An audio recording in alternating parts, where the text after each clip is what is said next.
prostate cancer. It is the second leading cause of cancer deaths for men.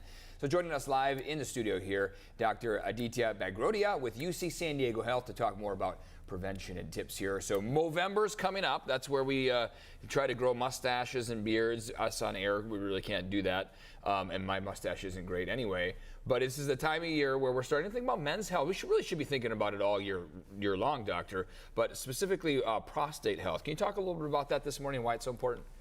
Yeah. So thanks for having me on, Eric. Absolutely. Appreciate it. So prostate cancer, when diagnosed early, is highly curable. Okay. Almost 100% of people are going to be alive at the 5-year mark, at the 10-year mark. That's good.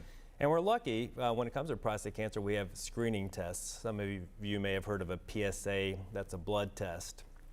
And PSA testing is good, but it's not perfect.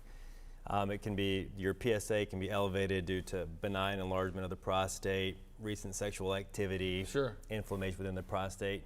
So because of that, around 2012, our regulatory bodies kind of recommended against PSA screening. Okay.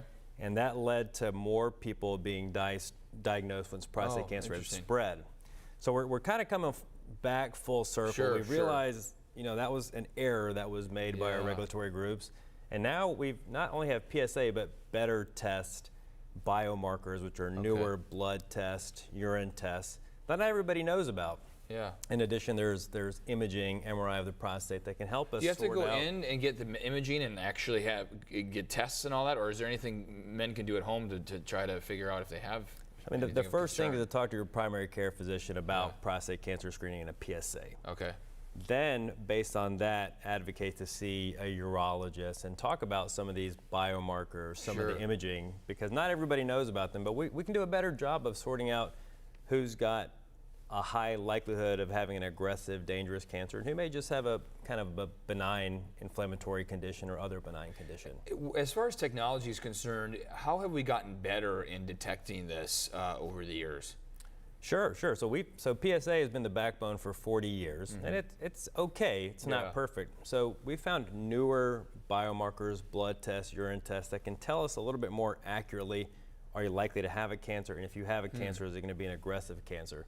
And there's great resources out there, PC markers, where patients and providers can get educated, and it's a bit of a early stage of this next generation of prostate cancer screening. So we just encourage patients to advocate for themselves, talk to their primary care doctors. Be a self-advocate for sure. It's your health, men. Make sure you're talking with your doctor with everything. If people want to learn more information, is there a website they can go to or visit you at UC San Diego Health? UC San Diego Health for our prostate cancer expertise.